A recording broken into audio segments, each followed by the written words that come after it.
Essa é uma junção da parte que eu já tinha postado com o acréscimo de uma nova. Fui. 18 anos atrás, os monstros invadiram a Terra. Com aqueles portais e torres aparecendo, eles apareciam quando não limpávamos as torres.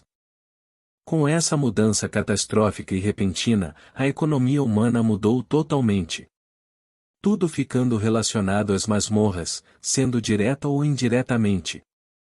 E o personagem principal desta obra é um entregador de lanches que não conseguiu ser selecionado para entrar nas masmorras. Enquanto voltava da entrega que havia feito, ele se depara com um estande que retrata o mais novo herói da Coreia, que despertou aos 18 anos de idade. Este novo desperto é um despertado com uma habilidade única. E despertado com habilidades únicas, são famosos por terem habilidades roubadas, muito mais fortes que as habilidades normais. Ao cair da noite, ele se encontra em casa, com a caixa de correspondência cheia de cartas. Animado, ele corre para a caixa de correspondência, esperando ser a carta sobre o exame de admissão para as masmorras, mas só encontra contas e pendências. Entrando em casa, sua irmã caçula o recebe com um bolo de aniversário, mostrando que o protagonista completa seus 18 anos neste dia. O protagonista fica triste, pois o dinheiro que ele havia dado para ela era para comprar roupas, porque as que ela usava estavam bem gastas. Ele agradece o esforço dela e recebe uma carta que ela havia separado. Ele abre a carta e fica espantado pelo conteúdo dela. Quando ele abre a carta, ele percebe que se trata de uma carta da associação, é um convite de jogador. Animados, eles comemoram. E ficam felizes com o resultado. Entusiasmado com a oportunidade, fala que vai conseguir curar a mãe dele, porque vai conseguir dinheiro para o tratamento. O protagonista se encontra em frente à associação, se preparando para o destino que o aguarda. A recepcionista dá as boas-vindas ao protagonista, Kim Ji-gil. E explica ao Kim, que ao dizer o janela de status, as informações de jogador irão aparecer. E pede para tentá-lo. O nível do protagonista é 1, e aparentemente, o Kim conseguiu uma habilidade única, mas com interrogações em vez de uma descrição. Mesmo assim, recepcionista o parabeniza pela obtenção dela. Kim fica entusiasmado por ganhar uma habilidade única, mas não se dá conta que tinha alguém escutando a conversa com interesse. Surpresos pela aparição da estrela com habilidade única, ficam espantados, mas surpreendentemente, ele pede para ser o tutor do Kim, porque tem uma habilidade única também. Normalmente essa ação não seria possível, por ambos serem novatos. Todavia, por conta da recepcionista ter uma queda pela estrela em ascensão, aceita a ideia e ambos se dirigem a um portal. Dentro do portal ele se encontra com uma horda infinita de goblins e se pergunta se isso é normal para aquela situação.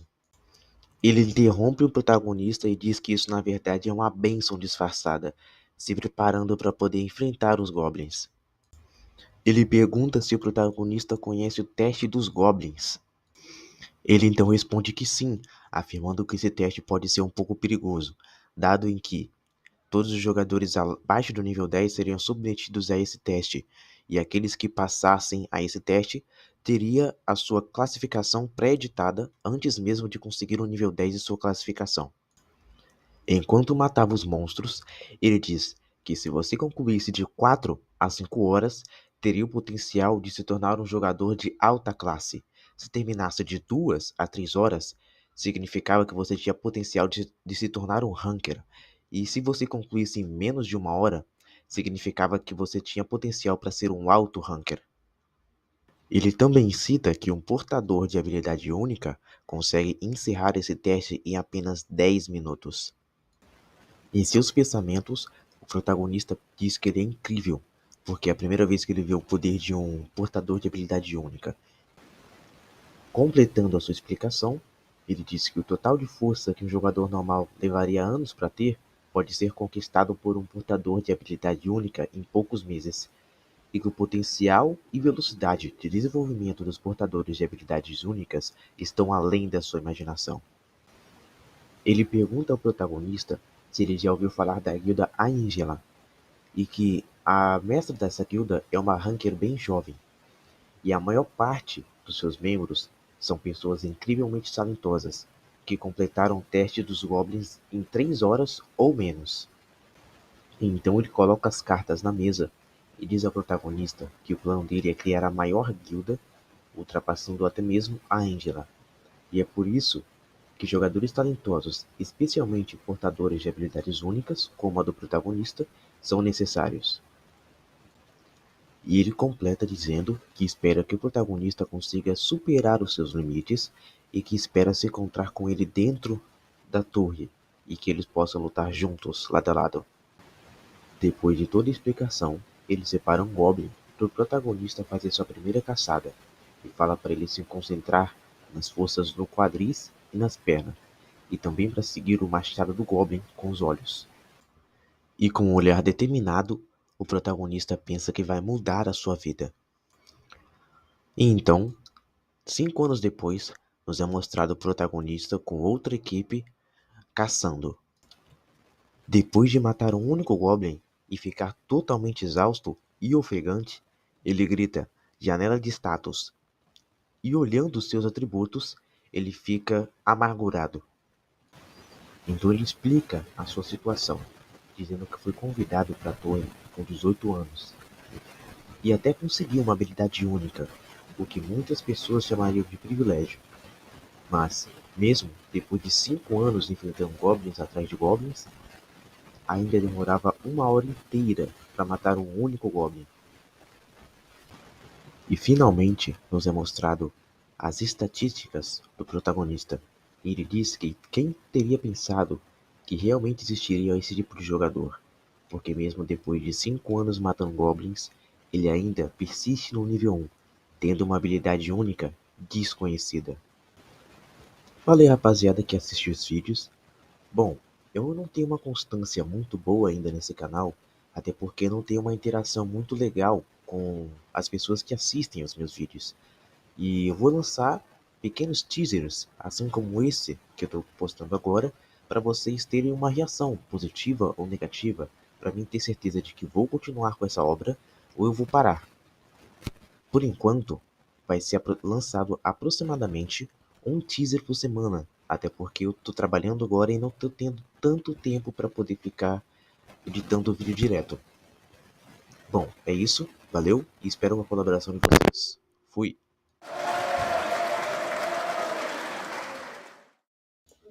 Voltando de onde paramos, nós nos encontramos no final de mais uma caçada a goblins. Ao que aparenta ser o líder, pergunta se todos da equipe subiram de nível. Quase todos afirmam que sim, e que agora goblins estão fáceis demais para matar, e que pretendem ir para outro campo de caça. Então o líder de equipe diz que amanhã todos vão ao segundo andar, e eles concordam. Enquanto eles especulam sobre o dia seguinte, o nosso protagonista está catando o resto dos espólios do chão. Um dos caçadores diz que tem alguns rumores sobre o protagonista, e que o maior de todos é que ele é portador de uma habilidade única.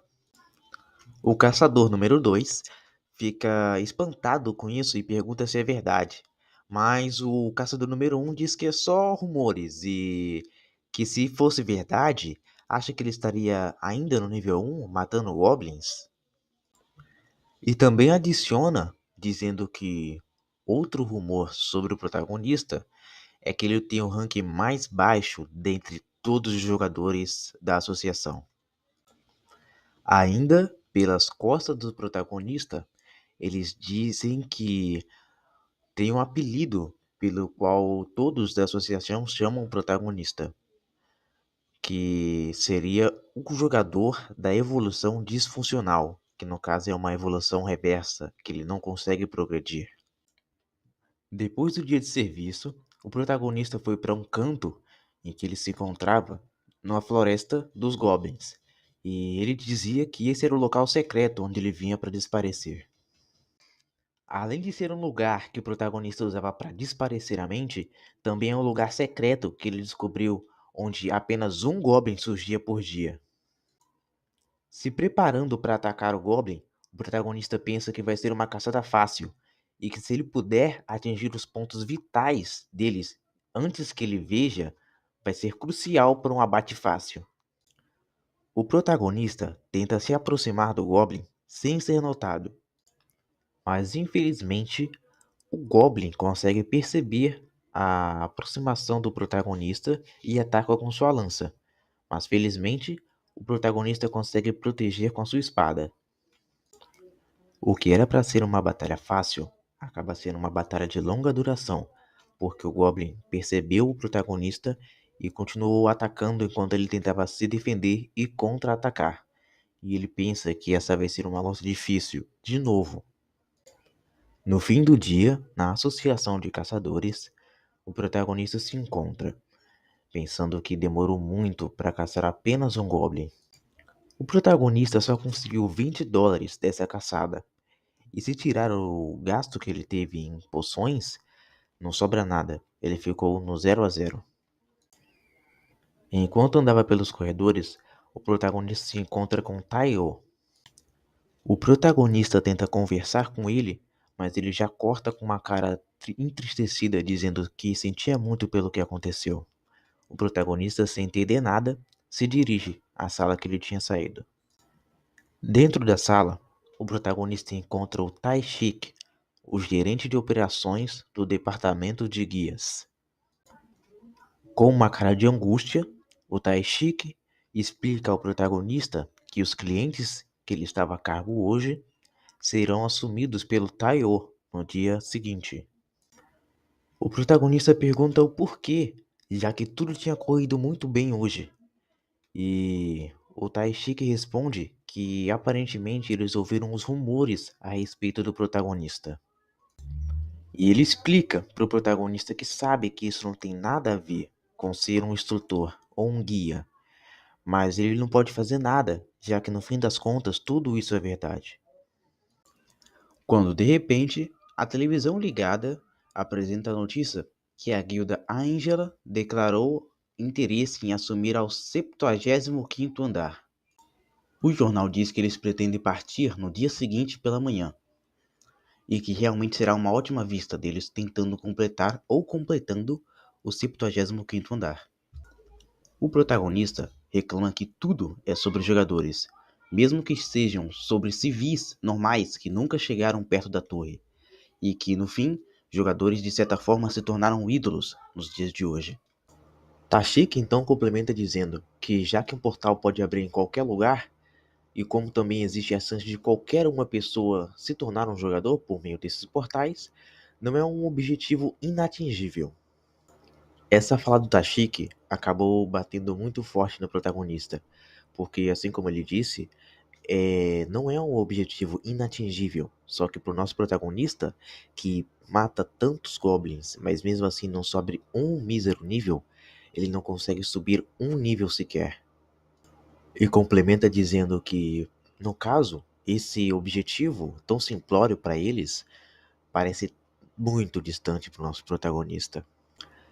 E então, Tashiki paga ao protagonista o dia dele e pede para que ele não guarde rancor do Taiyo, até porque por fora ele parece ser uma pessoa inabalável e inatingível, mas por dentro ele também se sente triste pelo que aconteceu com o protagonista e pede para que ele não o odeie.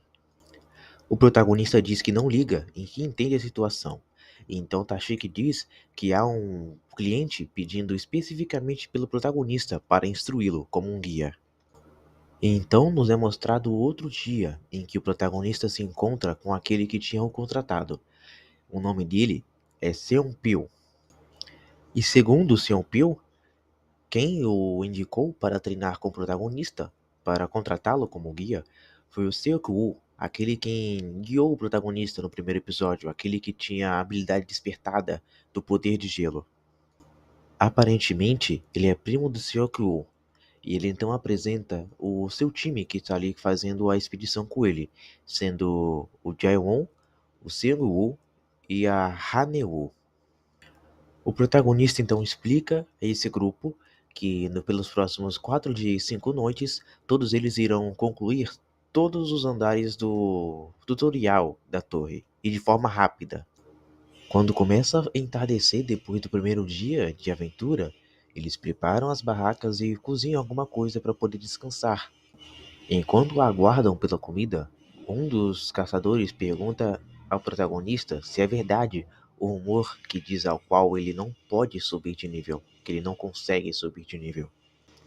Ele diz sinceramente que é verdade e que se sintam livres para perguntar o que for necessário.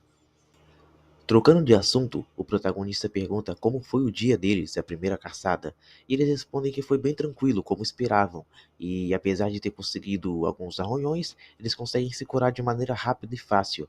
E o protagonista acrescenta que é tranquilo, já que são goblins e os equipamentos dos goblins são ruins e a leitura dos movimentos deles são fáceis de se fazer. O protagonista diz que se eles manterem o mesmo empenho e manterem a guarda alta e trabalhar duro para conseguir subir de nível, ficará tudo bem, desde que eles não encontrem um guardião. E na dúvida, eles perguntam o que seria um guardião. Ele complementa dizendo que os guardiões são os protetores de cada andar e que aparecem ocasionalmente. São bosses que guildas ou grandes grupos têm que lutar juntos para derrotar. E por mais que sejam poderosos, às vezes jogadores solo ou duplas não conseguem matar esses monstros ou sofrem muito para conseguir ao menos causar ou infligir algum dano a eles. E o protagonista enfatiza uma informação importante, que apesar de prover muitos pontos de experiência, assim como os itens bons e tropes raros, a menos que estejam em um andar abaixo daquele do seu nível, eles são perigosos o bastante para manter rankers longe. O protagonista percebe o olhar assustado dos jogadores, mas fala para eles não se assustarem, até porque esses monstros têm seus períodos de regeneração que já foram determinados, e existem também guildas especializadas em caçá-los, sem mencionar que os guardiões dos andares mais baixos são fáceis de derrotar. E mesmo se tentassem encontrar um desses monstros únicos nos andares mais baixos, seria difícil, já que ocasionalmente acontecia de aparecer algum. Mas longe dali, em outro local da Floresta dos Goblins, nos é mostrado um Goblin grande, intimidando um Goblin pequeno. E quando menos se espera, o Goblin grande devora o menor. E então esse Goblin desperta um poder inimaginável, se tornando um guardião de andar. E você quer ver mais? É, rapaziada, acabou aqui esse capítulo, mas se tiver uma boa repercussão, assim como teve o vídeo anterior, eu vou trazer mais pra vocês, de fato, até porque vocês me animam e eu animo vocês trazendo um pouquinho de alegria com esses vídeos, beleza? É isso, falou, até mais. Fui! Agora, uma visão geral do que aconteceu durante a exploração da masmorra. No segundo dia, eles encontraram orcs, no começo, um pouco amedrontados, porém eles eram mais lentos que os goblins, por isso, não foi tão difícil. No terceiro dia, eles encontraram um grupo de goblins e orcs andando juntos, mas eles não eram inteligentes para formar uma aliança entre eles, por isso, fizeram uma armadilha para virar uns contra os outros, usando uma única pedra. Depois da luta, eles se arrumam para dormir e conversam animados sobre chegar no quinto nível e pegar uma classe. Enquanto conversam, o protagonista encara a fogueira com indiferença. No quarto andar, existe hordas de orcs e goblins também. Eles eram mais fortes que os anteriores. Mas mesmo com essa diferença, o grupo luta com todos os monstros, sem baixas ou ferimentos graves dentre eles. Enquanto o protagonista os observa, ele percebe uma coisa: no horizonte, ao longe, ele avista uma cortina de fumaça e rapidamente percebe do que se trata, um guardião. E grita, dando a ordem para todos recuarem o mais rápido que podem. Enquanto eles terminam a luta, o protagonista prepara as malas para levar embora. Porém, um dos novatos lesiona a perna, mas é salvo por seu aliado, que mata o orc que infligiu o dano. Vendo a situação, o protagonista exclama preocupação, e olhando para a nuvem de fumaça, percebe que ela se aproxima cada vez mais de sua posição. Infelizmente, o orc consegue se aproximar, e junto consigo, traz vários orcs berserkers. Pensando rápido, o protagonista saca de sua mochila uma granada de fumaça e a joga no guardião, mandando todos fugirem quando a bomba explodir. Uma cortina de fumaça é levantada e todos correm disparados para longe do grupo de monstros. O protagonista os conduz a uma caverna, onde conseguem respirar um pouco e outro dos novatos pergunta o que era aquilo. Parecia ser um orc gigante. O protagonista diz que ele era o guardião do quarto andar, e não sabia o porquê dele estar ali. Felizmente, eles tinham muita comida e poderiam esperar pelo resgate de outros caçadores. Mas o novato diz que a Neu está em péssimo estado, porque foi envenenada pelos goblins. O protagonista diz ter o antídoto, e busca em sua mochila, mas não encontra nada. Lembrando de quando saiu correndo, percebe que deixou o antídoto cair. Tomando coragem, ele anuncia a todos que vai sair e procurar por resgate na masmorra. Mesmo com os outros diziam que era perigoso, ele diz conhecer a masmorra como a palma da mão, e que iria atirar vários sinalizadores do topo de um monte. E como ele conhecia a masmorra como ninguém, não será problemas. Porém, na realidade, ele percebe que a presença do guardião no andar muda o comportamento dos monstros e que é impossível prevê-los desta maneira. E pretende seguir por outro caminho e que, no pior dos cenários, iria usar uma bomba de fumaça. Enquanto andava, ele recapitulava o plano: ir ao monte, atirar os sinalizadores e voltar para a caverna em 3 minutos. Mas o guardião o achou e ficou logo acima dele, e desferiu um ataque, que o acertou em cheio. O impacto o manda voando, até ele parar em uma parede, arrancando destroços da parede e sangue de sua boca. No mesmo instante, ele solta uma granada de fumaça, e entorpece a visão do guardião. Sem opções, ele pega o sinalizador e atira para o céu. E então, desesperado, ele foge esperando ter um caminho para fugir. Quando ele se depara com a entrada para o 5º andar, pensando que antes, não era louco de entrar, porque era morte certa, pois tinha sua irmã para cuidar e a sua mãe doente. Ele se debruça na entrada para o 5º andar e se retalha, pensando do porquê de ter ido até a entrada do 5º andar. Porque se até mesmo para os monstros do 4º andar ele tinha dificuldades, o 5º andar era morte certa. Porém o guardião estava se aproximando, deixando o protagonista sem opções. Entre certamente morrer e talvez morrer no 5º andar, ele prefere adiar a morte e abre a porta do 5º andar. O sistema diz que está analisando os status do jogador e diz que o protagonista atingiu os requerimentos necessários. O sistema indica que o protagonista entrou no primeiro campo de teste e verifica os status de jogador. E o avisa que a habilidade secreta que ele tinha foi decifrada. Ele atingiu os requerimentos necessários. Ainda desnorteado pela pancada, ele começa a acordar e, sem entender, olha para frente. Enquanto o sistema diz que a dificuldade foi significativamente reduzido. O sistema diz ao protagonista que o primeiro teste dele é matar a cabra.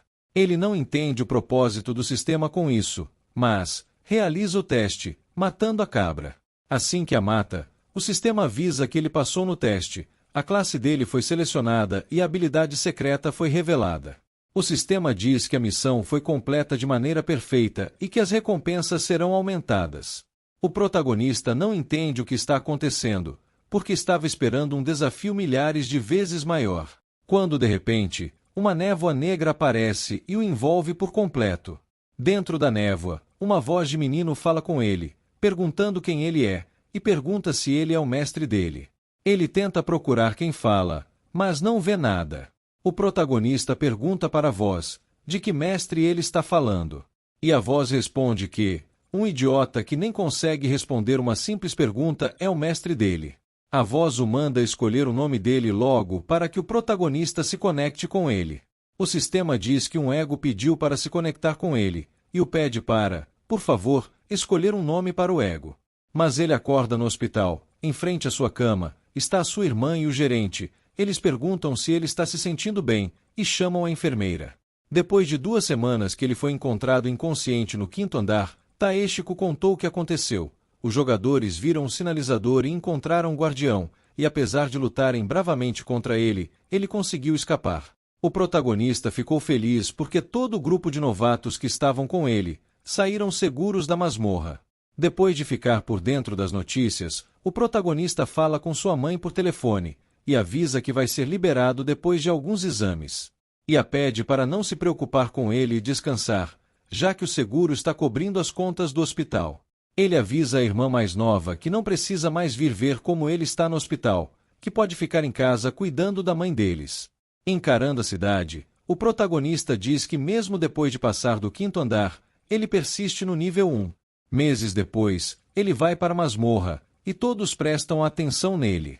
Enquanto ele anda, todos falam sobre ele, que ele ficou famoso e falam sobre os rumores sobre o protagonista. O guia que não consegue subir de nível.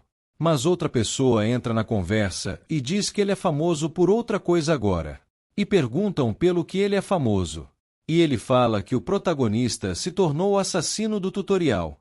Minutos depois, uma horda gigante corre na direção do protagonista. Ele invoca o anel, que se torna uma espada. Se preparando para a luta, ele salta na direção da horda, desferindo vários golpes nos monstros, um após o outro, sem deixar nenhum intacto. Pulando acima da horda, ele prepara um ataque poderoso, que, quando acerta o chão, abre uma fenda, infligindo dano a todos os monstros. Desferiu outro golpe que cortou vários monstros ao meio e decapitou outros, passando como um feixe de luz entre os monstros restantes. Nos é mostrado os status do protagonista. Nome: Kim Giju. Sua classe é Parceiro do Ego. E a habilidade única dele é ter uma conexão com o ego, permitindo se tornar um com ele. Enfim, o segredo nos é revelado. Kim mata os monstros e a Rue, o nome do ego do protagonista, absorve a experiência, subindo de nível. Quem gostou dessa obra e quer continuação, deixe o like e comente, poste mais. Com uma bolsa cheia de núcleos de monstros, o protagonista conversa com seu ego, dizendo que poderia jurar estar aterrorizado por um mísero orc, e hoje está cheio do núcleo deles. Ele fica feliz por finalmente estar ficando mais forte.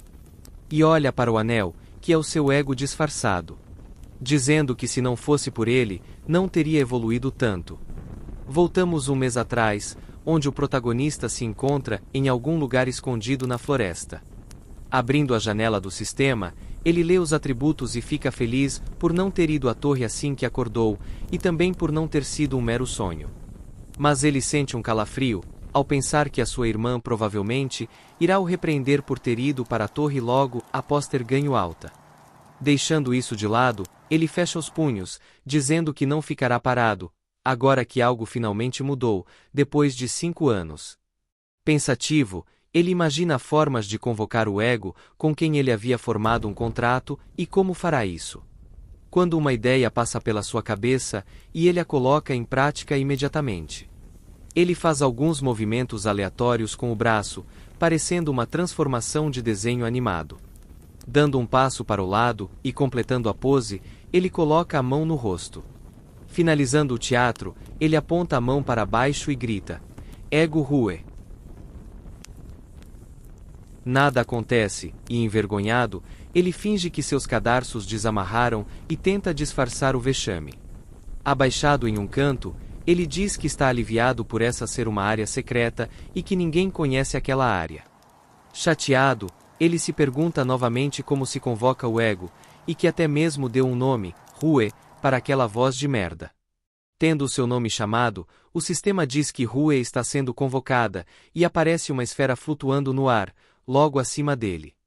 Animado, ele encara a esfera, enquanto o sistema diz que Rue ainda não tem um formato, e diz que pela falta de habilidade do jogador, a habilidade de Rue será escolhida aleatoriamente. E que para tomar uma forma física, Rue irá absorver os materiais ao redor à sua escolha. O protagonista não entende direito o que o sistema quis dizer com isso. De repente um vento começa a soprar em direção à esfera. O vento se intensifica, formando um vórtex com a esfera no centro.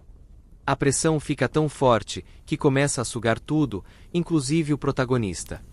Desesperado, ele tenta segurar sua bolsa, dizendo que ela custou mais de $5.000. Mas, ignorando o protagonista, o ego intensifica a pressão ainda mais. Com toda essa pressão, o vórtex engole até mesmo as roupas do protagonista. Ainda mais desesperado, ele tenta segurar a sua roupa íntima, pedindo por favor para que deixe ao menos isso para ele. Depois de muita turbulência, a esfera para de absorver itens ao seu redor. Depois de alguns segundos assimilando, ela emite um brilho ofuscante. E explode como uma granada de energia, podendo ser vista de muito longe pela floresta. Depois da explosão, o protagonista abre lentamente os olhos e olha para o local onde estava a esfera. Olhando mais atentamente, ele vê que, onde estava a esfera, agora se encontra uma espada, com um olho na guarda da espada. Vestido com um tecido que achou jogado, o protagonista pergunta se a espada é realmente o Ego Rue, a quem ele tinha feito um contrato. A espada responde de maneira arrogante, dizendo que foi exatamente o que ele tinha acabado de dizer, perguntando se ele era um papagaio ou uma espada. O protagonista pergunta à espada o que é um ego, e pergunta se é parecido com uma alma. A espada responde que não é uma alma, e o protagonista pede uma explicação. A espada diz que não sabe, e manda o protagonista parar de acariciar o corpo dela, o chamando de pervertido tarado. Ele fica estressado com as respostas da espada, mas mantém a calma. Continuando com o interrogatório, ele pergunta se a espada pode se mover sozinha. Ela responde que ainda não, mas provavelmente poderá no futuro. E ele pergunta se a espada pode quebrar a conexão e mudar de mestre. A espada diz que essa é uma autoridade exclusiva do mestre, e que é impossível para um ego fazer isso. Mandando outra pergunta, ele se preocupa com a possibilidade da espada, quando puder se mover sozinha, poderá machucá-lo. A espada diz que atacá-lo é possível, entretanto é um ato de burrice, porque o ego e o mestre estão ligados, e que se o mestre morrer, o ego também irá sucumbir. Fazendo uma última pergunta, com cara de psicopata, o protagonista pergunta se a espada consegue sentir dor. A espada responde que obviamente consegue, porque egos são criaturas complexas, capazes de sentir emoções e sensações. Vendo o protagonista pegar uma pedra do chão, ele pergunta o que ele está fazendo. O protagonista levanta a pedra, alto e responde que vai ensinar boas maneiras a espada. Em outro momento, algo faz um corte profundo no tórax de um orc. O sistema diz que o ego está absorvendo o sangue dos monstros, assim obtendo experiência. Depois de ter matado o orc e ter subido de nível, o protagonista relembra como a Rui, a espada, era muito rebelde e pergunta se ela se lembra dessa época. O ego fala que tem vergonha dessa época e que só de pensar faz seu sangue ferver de raiva. O protagonista olha para a espada com uma cara ameaçadora e pergunta: "Como é, amigo?" A espada responde que era só uma brincadeira, era só uma brincadeira. O protagonista diz que então deve ter ouvido errado e falou que é o suficiente por hoje. A mochila já tá cheia, então eles podem ir para casa descansar. Depois de um tempo, o protagonista se encontra na sede dos caçadores e o gerente diz para ele não entrar em um portal por enquanto. E em dúvida, ele pergunta o porquê. Por que ele não pode entrar em um portal? E então, o gerente Tashiki responde que 4 auto-rankers morreram recentemente em um portal americano e que muitos portais anormais estão sendo descobertos recentemente. Complementando, ele diz que, assim como o portal de Rank F, aquele que ele tinha entrado com os novatos, que era um portal de Rank F, que na verdade se mostrou um portal de Rank C, os portais estão com configurações bizarras, e isso não acontecia há mais de 23 anos, mas está acontecendo muito mais frequentemente nos últimos meses. O protagonista começa a assimilar as datas e pensa que exatamente há um mês atrás foi quando ele conheceu o ego dele, a Rui. Mas dando um gole no seu café, ele descarta isso, pensando que não pode ser. O motivo das dungeons estar totalmente aleatórias ser o motivo da Rui ter aparecido. Interrompendo a linha de raciocínio do protagonista, o Tashiki diz que ele não está dizendo para ele não entrar em portais para sempre, mas ele acha que vai ser bom ele ficar um tempo fora de área, já que ele entende que ele está animado porque ele subiu de nível depois de muito tempo, mas ele pede para que ele seja paciente um pouco porque os momentos agora tá difícil. O protagonista diz que entende o pensamento do Tashiki, e o Tashiki diz para o protagonista tomar cuidado e ir para casa para descansar. E pra descontrair um pouquinho, o Tashiki chama o protagonista de assassino do tutorial, que é o novo apelido que os novatos estão dando pra ele. E ele fica meio enraivecido dizendo pra ele não chamar ele assim. Enquanto saia do prédio da associação, o protagonista pensava em algumas coisas, tipo cristais de alta pureza, itens especiais e recompensas de conclusão. São itens que só podem ser encontrados em portais, e não na torre. Pegando o seu aparelho, ele pensa que o Tashiko aconselhou a não fazer isso, mas ele definitivamente irá aos portais, porque ele ainda está com dificuldades para pagar as parcelas do empréstimo que ele fez. Para quem não lembra, ele ainda deve aproximadamente $5.000 que a Rue devorou. Voltando ao seu celular, ele pesquisa sobre os portais disponíveis na área. Ele fala que portais anormais são extremamente incomum, se o que pode dar errado justamente no portal em que ele entrar. Então, ele toma coragem e disca para entrar em contato com o grupo de aventureiros. Em outro momento, o protagonista e o aventureiro do outro lado da chamada se encontram em um café. Eles se cumprimentam e o aventureiro se apresenta, dizendo ser o líder do grupo. O nome dele é Asongsu. O líder do esquadrão pergunta ao protagonista se essa é a primeira vez dele em um portal, e ele confirma isso. O protagonista diz que ele compensa a falta de experiência em portais com os estudos que ele fez. Aceitando a explicação, o líder apresenta um contrato a ele e diz que assim que ele ler, ele saberá sobre os direitos do portal, assim como divisão de itens e etc. Quando o protagonista assina, ele diz para encontrar o grupo na estação Guri, às 2 da tarde, no dia seguinte. E pede para o protagonista não atrasar, senão entrarão sem ele. Os portais podem ser divididos em duas grandes categorias. Portais pontuais, que desaparecem assim que são concluídos, e portais perpétuos, que não desaparecem, assim, permitindo caçadas recorrentes. E por mais que portais perpétuos deem menos recompensas, se comparados a portais pontuais, eles possuem menos riscos, já que existem táticas para conclusão e mapas disponibilizados por invasões anteriores. Dentro da masmorra, o líder diz que, agora que já verificaram os equipamentos e poções, eles devem começar a exploração. Eles andam na masmorra, que tem arquitetura antiga, parecida com ruínas, com tochas pelas paredes. O protagonista olha em volta para os membros da equipe e conclui que ali, todos devem ser desconhecidos. E imagina se todos ali presentes foram recolhidos pelo mesmo contrato.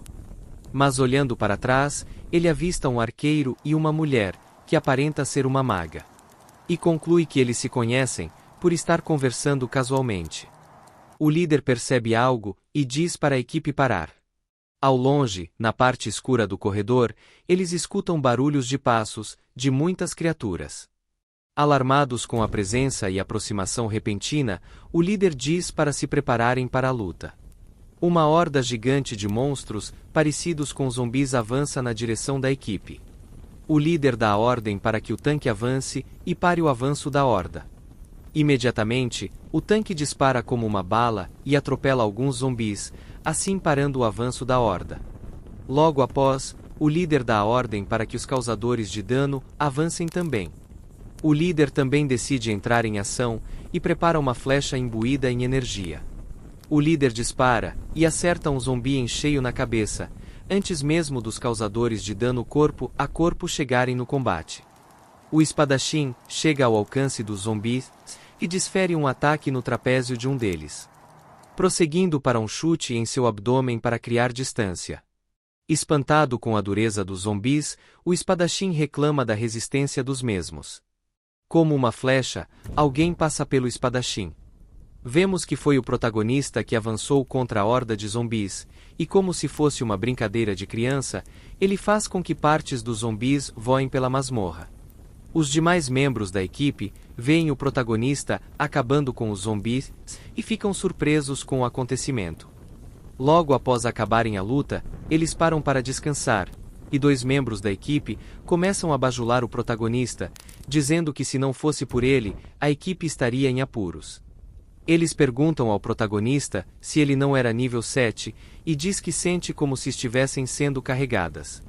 Ele responde, dizendo que só teve sorte.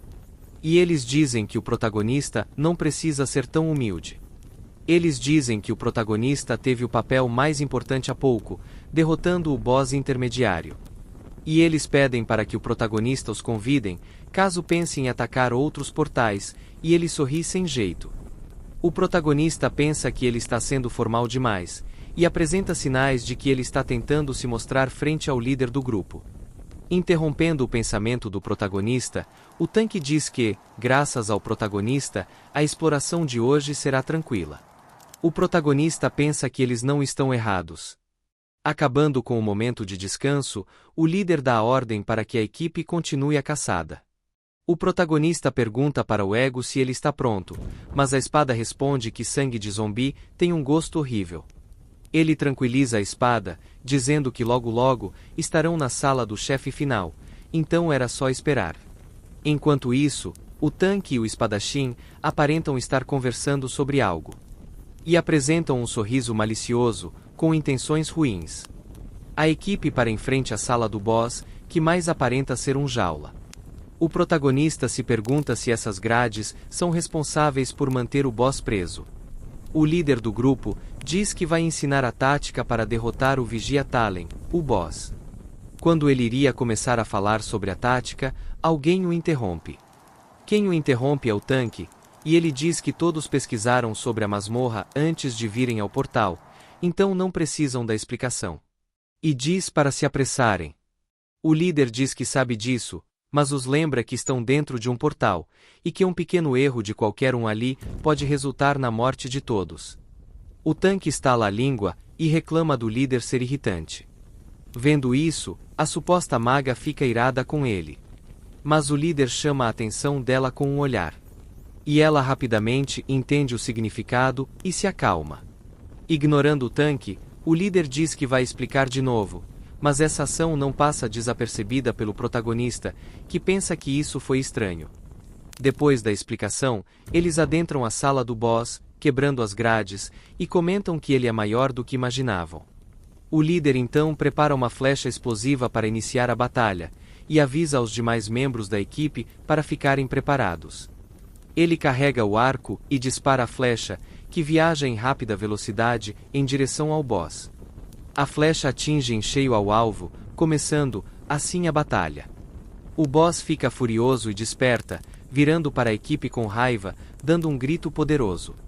Sem se deixar atordoado, o tanque avança em direção ao boss, soltando um grito também. O boss prepara um golpe em direção ao tanque. O golpe acerta em cheio ao escudo do tanque, mas ele consegue parar o punho do boss por um momento. No outro, ele é lançado voando para o outro lado da sala, enquanto os causadores de dano corpo a corpo avançam. Nessa abertura disponibilizada pelo tanque, eles deveriam causar o máximo de dano possível. Os dois avançaram, causando múltiplos cortes superficiais no boss. Enraivecido, ele entra no modo Berserk, para entrar na segunda sua fase. Ele se encolhe para acumular energia, assim criando uma abertura que dá vantagem para os caçadores. Depois que ele passar para a segunda fase, as defesas do boss irão se triplicar, fazendo com que ataques normais não causem dano. Aproveitando a abertura, o protagonista salta de sua posição. No meio do salto, o sistema aparece para o protagonista. A janela diz que a taxa de sincronização com o ego Rue aumentou, e que agora, o protagonista pode usar os poderes do ego com mais eficiência.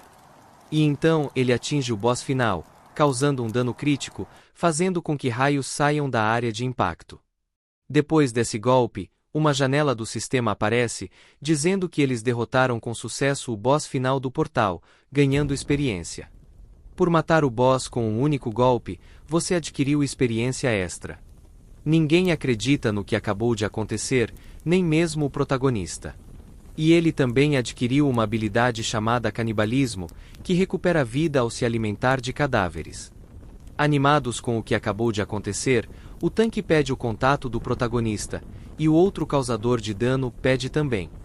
Cortando esse clima, o líder de equipe diz que o boss dropou uma adaga da paralisia.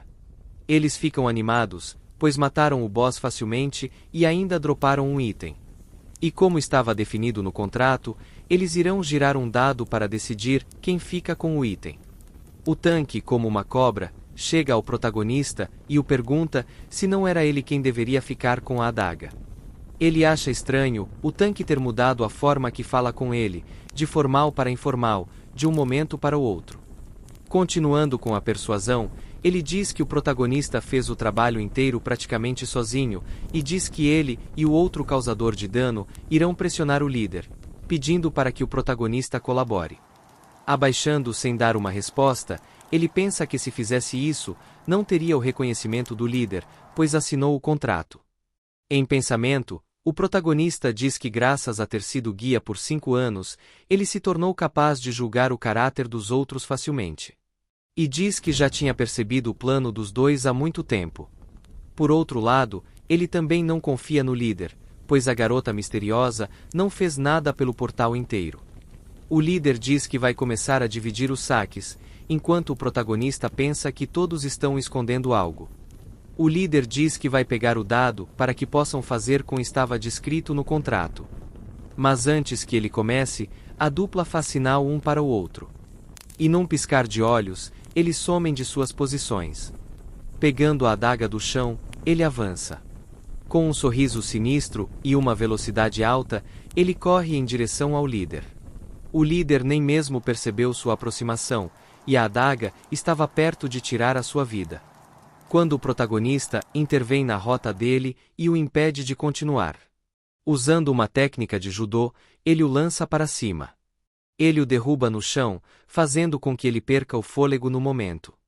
Pensando que poderia morrer se fizesse uma ação errada, o tanque pergunta se o protagonista não entendeu o plano deles. Desesperado, ele pede para que o outro causador de dano faça alguma coisa. Com medo e desesperado com a situação, ele fica travado no local, sem conseguir tomar uma decisão. Em pensamento, o protagonista imagina que passo muito perto de um membro da equipe morrer. Enquanto o tanque dizia que era brincadeira. O protagonista complementa, dizendo que não era o líder que morreria, e sim o tanque. Porque a assassina que andava com o líder estava preparada para atacar, e o protagonista nem sequer a viu sacar a adaga. O protagonista fica com medo, pois pensava que ela era uma maga. Ele diz que o mesmo vale para o líder da equipe, pois mesmo quase sendo morto, ele nem mesmo piscou. Ao invés disso, ele encarou diretamente a adaga, como se não houvesse com que se preocupar. O protagonista pergunta quem diabos são eles dois. E o líder de equipe faz a mesma pergunta ao protagonista. Tentando fugir da pergunta, ele pergunta o que vão fazer com os dois que tentaram armar a emboscada. O outro causador de dano diz que só fez isso porque o tanque prometeu que daria dinheiro caso o ajudasse. E que não tinha ideia que ele pretendia matar outra pessoa. O líder pergunta por que ele decidiria o que fazer com os traidores, e o protagonista responde que ele era o alvo deles. Depois de pensar um pouco, ele chama a assassina, que entende na hora. Ela se prepara, acumulando energia. Surpreendendo o protagonista. Ela avança instantaneamente em direção ao cúmplice com uma áurea assassina. E desfere um golpe em sua nuca, assim o nocauteando. Vendo esse acontecimento, o protagonista pensa que ela é realmente perigosa. Seguindo o exemplo, o protagonista desfere um golpe, nocauteando o outro traidor. Com a ameaça neutralizada, ele se levanta. Pensando se isso realmente funcionou. O protagonista diz que vai ficar com a adaga, dizendo que é o mínimo por salvar a vida do líder. O líder pergunta se não é um exagero. O protagonista diz que acha que esse item não tem nenhuma importância para ele, e diz o nome verdadeiro dele, deixando-o surpreso. O protagonista percebe a surpresa dele. O líder pergunta se ele sabe quem ele é. O protagonista responde que com uma guarda-costas como ela, ele não é um Zé Ninguém. Porém deixa claro que ele não tem nenhum interesse nos dois. E que não tem intenção de investigar sobre eles. Ele complementa dizendo que deixará os dois desmaiados para eles, dizendo que vai caçar mais um pouco antes de ir embora. A espada diz que a assassina é extremamente perigosa. O protagonista diz que sabe disso, por isso ele só conversou com eles. O ego desconfia, e diz que mesmo sabendo o quanto são perigosos, deixou a limpeza para ele, se ainda pegou a adaga. Mas o protagonista argumenta que meio que salvou a vida dele, então é justo. E que graças a isso, eles puderam ficar caçando. E pergunta à espada como ela está se sentindo, absorvendo a vida dos cadáveres. A espada responde que acha o gosto de zumbis horrível. E então o protagonista diz que eles vão embora, pois não há mais zumbis para absorver. O protagonista diz que Rue absorve status dos monstros, agilidade dos goblins, força com orcs e vitalidade com zumbis. E que por isso tem status alto para o seu nível. Antes de ir embora, ele diz que vai checar a sala do boss. Na sala de recompensas, há um espaço cinza para o qual você pode se teletransportar usando o cadáver do porteiro. Mas quando estava prestes a tocar o corpo do boss, ele percebe uma parte da parede brilhando e pergunta à espada se aquilo estava ali antes. Ela responde que não, e o protagonista acha estranho. Inspecionando a parede, ele diz que parece ser oca. Invocando a espada, ele pergunta se deve quebrar a parede, e a Rue confirma. Ele prepara o golpe, mas o ego pede para ele parar no meio do caminho, porém era tarde demais. Ele destrói a parede com um único golpe.